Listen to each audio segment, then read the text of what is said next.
से जा सके, इसके लिए आपको पढ़ना पड़ेगा। फिजिकल आप लोगों का ठीक, गांव के सभी लोगों का फिजिकल ठीक होता है, इसमें कोई डाउट नहीं है। हर किसी बंदा 800 मीटर रनिंग 6 मिनट के अंदर अंदर निकाल लेगा।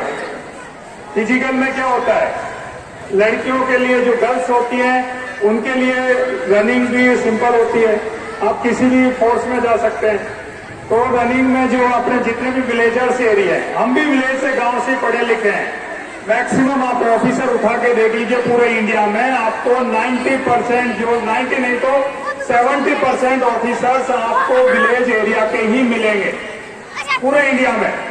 आप एग्जाम्पल सर्वे करके देख लीजिए, क्योंकि जितना विलेज के जो एरिया खासतौर से बॉर्डर एरिया है, गांव के लोग हैं, वो पढ़ाई के अलावा उनका ज्यादा डेवलप नहीं हो पाता। लेकिन अगर उसने सोच लिया मुझे अच्छा पढ़ना है तो वो बहुत आगे बढ़ सकता है, क्योंकि जिसने प्रॉब्लम फेस की है गांव में, जिसने गरीबी देखी है, वही तो आगे मेहनत करेगा ना। तो आप लोग बस ये अलग थोड़ा सा जो क्राइम है, जो खासतौर से स्मगलिंग एक्टिविटी है, उनमें बच्चों को मत धकेलिए।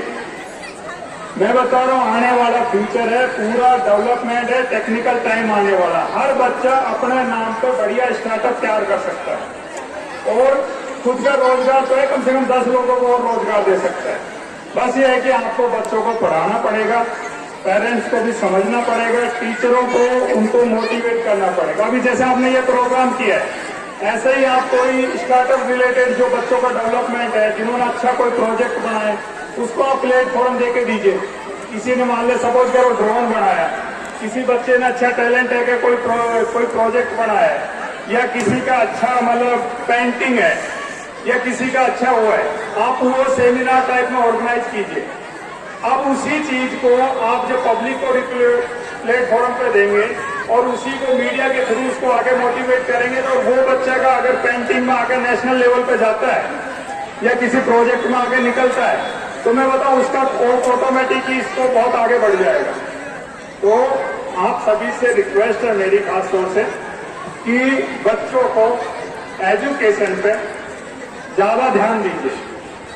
और रही हमारी, आप फोर्स या बॉर्डर पे रहती है, कुछ समस्याएं आती है, रेस्ट्रिक्शंस होता है, कुछ कम्युनिकेशन गैप की वजह से कोई प्रॉब्लम्स होती है, तो आप सभी से रिक्वेस्ट है, इनकेस अगर कोई प्रॉब्लम फील होती है तो आप कमांडर से बात कर लीजिए। हम आप लोगों की सुरक्षा के लिए यहाँ पर आए हुए हैं, आप एक बार कमांडर से बात कर लीजिए। इन केस अगर कमांडर ने रिस्पांस अच्छा नहीं दिया तो सीनियर कमांडर से बात कर लीजिए, वो भी रिस्पांस नहीं है तो फिर आप जो आगे जो आपको बेटर लगे वो काम कीजिए। लेकिन कम्युनिकेशन गैप नहीं रखना चाहिए और बच्चों का कैरियर आप बढ़ाइए। मैं बताऊं आपको, ये जितने भी मैक्सिमम लोग हैं, इनमें आप लोगों का खासतौर से टीचरों का बहुत बड़ा कंट्रीब्यूशन है। तो बच्चों को पढ़ाने में ध्यान दीजिए और 10th से लेकर 12th तक जितने भी स्टूडेंट जो 11th, 12th और 9th, 10th में, वो ध्यान रखना। एंड आपकी जो बुक्स है स्टेट पब्लिक सर्विस कमीशन या एनसीईआरटी, उसको पढ़ना है, वो ही आपका बेसिक है। बताओ कैसे है। और ज्योग्राफी का सिस्टम लीजिए, आप इंडियन ज्योग्राफी 6th क्लास में पढ़ते हैं, 7th में पढ़ते हैं, 8th में पढ़ते हैं, 9th में पढ़ते हैं, 11th में, 12th में पढ़ते हैं। ग्रेजुएट कॉलेज में जाकर वही एक बुक्स थोड़ा मोटा हो जाता है, लेकिन चैप्टर वही इतने हैं, 12 या 30 चैप्टर के लगभग। सेम आपका हिस्ट्री उठा के देखिए, वही आप एंशिएंट हिस्ट्री पढ़ते हैं, मिडाइवल पढ़ते हैं और वही मॉडर्न पढ़ते हैं, वही तीनों हिस्ट्री मिलकर ग्रेजुएशन में कॉलेज में 3 बुक्स बन जाती है। सेम इकोनॉमिक्स है, सेम पॉलिटिकल साइंस है, वही इंडियन कॉन्स्टिट्यूशन है। जब आप उस चीज को पहले पढ़ चुके हैं, उसका बेसिक आपको मालूम है, तो कंपटीशन में कैसे रोक पाएगा आपको कोई, बोलो। आप 100% सेलेक्ट होगा। और मैं बताऊं, जितने भी ये बड़ी बड़ी कोचिंगों में दिल्ली जाके करते हैं, वो कुछ नहीं कराते, वो सिर्फ क्या कहते हैं मालूम आपको, तो मैं खुद सारी जगह से निकला हुआ हूँ। वो क्या करते हैं, जाइए भाई 10th से लेकर 12th तक आप सबसे पहले आपने मान लिया 2 लाख रुपए फीस जमा करा के कोचिंग में चले गए। वो क्या करेगा, 6 से 12 तक के आपको एनसीईआरटी बुक्स खरीदवाएगा, फिर आपको पढ़ाएगा, उसके बाद में आपको कुछ नोट्स देगा, जबकि वो सारे नोट्स किससे बने हुए हैं, एनसीईआरटी जो 6 से 12 तक बुक से, और वो जाकर फिर वहां सिलेक्शन होकर आ जाता है। आपको यहाँ से जाके दिल्ली जाके कोचिंग करते हैं, एक आईएएस की तैयारी है, क्यों नहीं आप अपना बेसिक यहीं तैयार कीजिए, आपको कौन रोकेगा। तो सारे स्टूडेंटों से मेरा रिक्वेस्ट है, आप अपना बेसिक अच्छा कीजिए और टीचर जितने भी हैं उनको आप बच्चों को मोटिवेट करने के लिए अच्छा जॉब के, खासतौर से ऑफिसर लाइन है, फोर्स है, सिविल एडमिनिस्ट्रेशन है।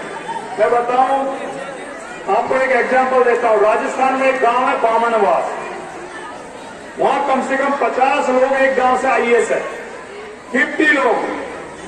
अब आप लोग सोच सकते हैं कि एक कूच बिहार डिस्ट्रिक्ट में 50 लोग आईएएस नहीं है, लेकिन एक छोटा सा गांव से 50 लोग आईएएस है, और जिनमें से आपके जो डीएम है इस समय कूच बिहार का, वो भी उसी एरिया का है। रीजन क्या है? उनको मालूम है कि हमको पढ़ना क्या है। मान लो आपके पैसे नहीं है, सपोज करो आपके पास कॉलेज के बाद पैसा नहीं है पढ़ाने के लिए, तो आप एग्जाम दीजिए और एक स्कॉलरशिप आती है जिसमें खासतौर से आप जैसे पीजी कंप्लीट होगा तो जूनियर रिसर्च फेलोशिप, वो हर किसी इंडिया के हर जाति, धर्म, कास्ट सभी के लिए गवर्नमेंट ऑफ इंडिया ने लागू किया हुआ है। स्टेट गवर्नमेंट भी उसमें साथ देती है, और वो स्कॉलरशिप आपको 5 साल तक मिलती है, और उसमें आप आराम से बढ़िया ऑफिसर लाइन की तैयारी कीजिए और आपका पीएचडी कर लीजिए और आपकी सर्विस पक्की हो जाएगी। बस ये है कि आपको पढ़ना पड़ेगा। तो एजुकेशन इज मोर इम्पोर्टेंट। बाकी सब चीज आपका खरीद लिया जाएगा, आप एजुकेशन आपसे कोई चुरा नहीं सकता, बाकी सब चीज लोगों आपका है। तो बेटर यही है, सभी स्टूडेंटों से रिक्वेस्ट है, टीचरों से रिक्वेस्ट है, और जितने हमारे अतिथि हैं वो बच्चों को मोटिवेट कीजिए ताकि इनका फ्यूचर बन जाए। हमारा फ्यूचर तो बन गया, लेकिन इनका फ्यूचर हमको जरूरी है, तभी हम आगे डेवलप कर पाएंगे, और ये ऐसे प्रोग्राम में इसमें बेटर आपको रिजल्ट मिलेगा। थैंक यू बीएसएफ की तरफ से, और सभी को मेरे बहुत बहुत धन्यवाद। Thank you.